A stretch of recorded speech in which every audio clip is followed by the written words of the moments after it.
অবশেষে কি চালু হতে যাচ্ছে ঢাকার তৃতীয় টার্মিনাল? বহুদিনের জটিলতা কাটিয়ে চুক্তি হতে পারে আগামীকাল শুক্রবার। ঢাকার হযরত শাহজালাল আন্তর্জাতিক বিমানবন্দরের তৃতীয় টার্মিনাল পরিচালনা ও রক্ষণাবেক্ষণ সংক্রান্ত চুক্তি আগামীকাল চূড়ান্ত হতে পারে বলে আশাবাদ ব্যক্ত করেছেন বেসামরিক বিমান পরিবহন ও পর্যটন প্রতিমন্ত্রী এম রশিদুজ্জামান মিল্লাত। তিনি আজ বাসসকে বলেন, আমি আশা করছি আগামীকাল এই বিষয়ে আমরা একটি সিদ্ধান্তে পৌঁছাতে পারব। তিনি জানান, আর্থিক ঘাটতির বিষয়গুলো ইতিমধ্যে পরিষ্কার করা হয়েছে এবং জাপান এই বিষয়ে ইতিবাচক মনোভাব দেখিয়েছে। প্রতিমন্ত্রী আরও জানান, বেসামরিক বিমান পরিবহন ও পর্যটন মন্ত্রী আফরোজা খানম রিতা এবং তিনি আজ সচিবালয়ে জাপানের রাষ্ট্রদূতের সঙ্গে বৈঠক করেছেন। বৈঠকে প্রকল্পের আর্থিক ঘাটতির বিষয়টি ব্যাখ্যা করা হলে জাপানি পক্ষ সহানুভূতি প্রকাশ করে এবং সংশ্লিষ্ট কনসোর্টিয়াম ও মন্ত্রণালয়কে এগিয়ে নিতে সহায়তার আশ্বাস দেন। তিনি বলেন, অন্তর্বর্তী সরকারের সময়ে প্রায় ১.৫ বছর তৃতীয় টার্মিনাল বন্ধ থাকায় অনেক বিদেশি এয়ারলাইন্স বাংলাদেশে ফ্লাইট পরিচালনা শুরু করতে পারেনি। তবে বর্তমানে দ্রুত টার্মিনাল চালুর লক্ষ্যে নতুন করে আলোচনা চলছে। মিল্লাত জানান, সমঝোতা হলে চুক্তি স্বাক্ষরে প্রায় ৩ মাস সময় লাগতে পারে। সেই ক্ষেত্রে তৃতীয় টার্মিনালের উদ্বোধন চলতি বছরের শেষ নাগাদ অথবা ২০২৭ সালের জানুয়ারি-ফেব্রুয়ারির মধ্যে হতে পারে। তিনি আরও বলেন, দায়িত্ব গ্রহণের পরপরই প্রধানমন্ত্রী তারেক রহমান দ্রুত তৃতীয় টার্মিনাল চালুর নির্দেশনা দেন। এরপর একটি কর্মপরিকল্পনা প্রণয়ন করা হয় এবং জাপানি কনসোর্টিয়ামের সঙ্গে পুনরায় আলোচনা শুরু হয়।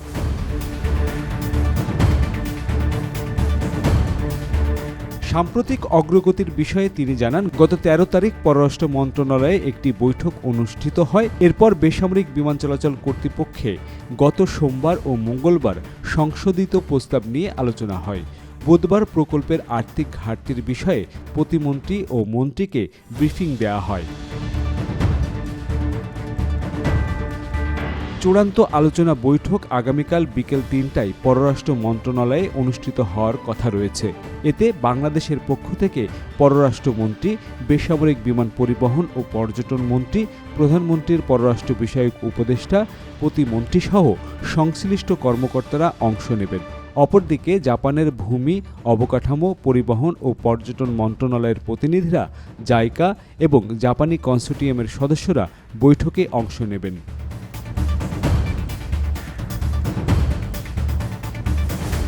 জাপানি কনসোর্টিয়ামে রয়েছে Japan airport terminal company, Sumitomo corporation, Sujit corporation এবং নারিতা ইন্টারন্যাশনাল এয়ারপোর্ট কর্পোরেশন।